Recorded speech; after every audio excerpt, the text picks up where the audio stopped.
Good morning बच्चों आप ब्रह्मांड के विषय में पढ़ रहे हैं, जिसमें आपको पिछले वीडियो में बताया गया था कि प्रकाश द्वारा तय की गई दूरी को, जो कि बहुत ज़्यादा लंबी होती है, उस डिस्टेंस को हम मीटर या किलोमीटर में ना नापकर प्रकाश वर्ष और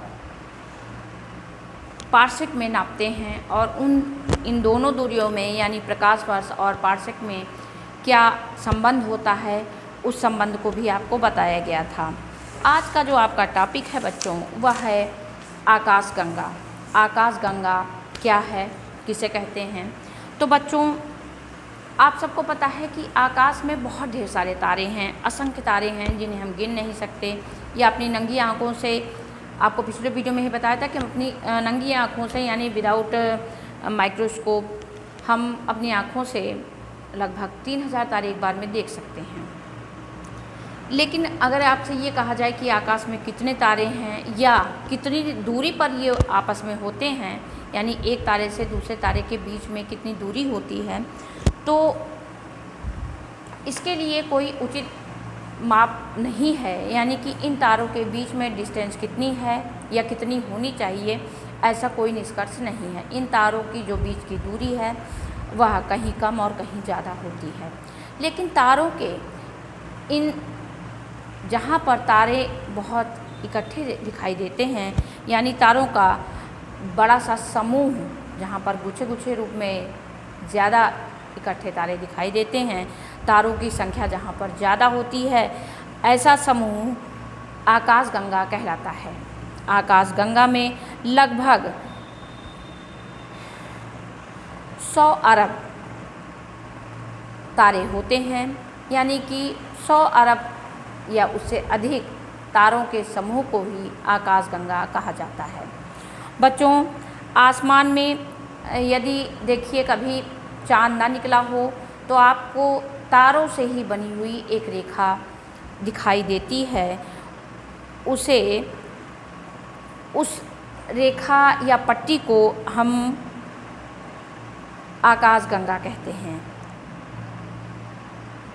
और इसे दुग्ध मेखला नाम से भी जाना जाता है, यानी आकाशगंगा को ही दुग्ध मेखला नाम से जाना जाता है। तो बच्चों, तारों का विशाल समूह ही आकाशगंगा कहलाता है और इसे दुग्ध मेखला भी कहते हैं।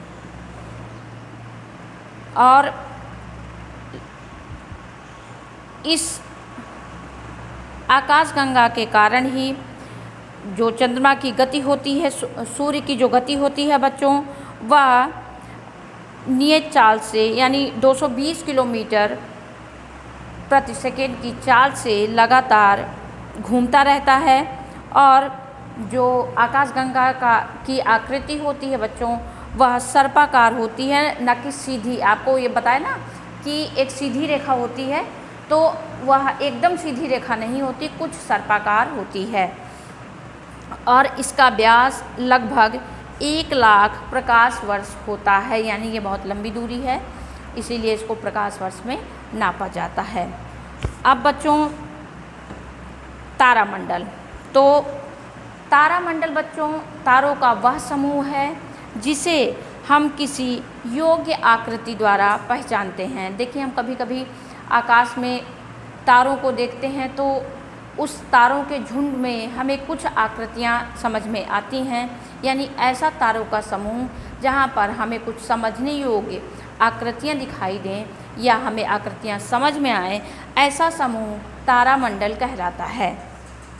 ये सभी तारामंडल ध्रुव तारा है जो स्थिर रहता है और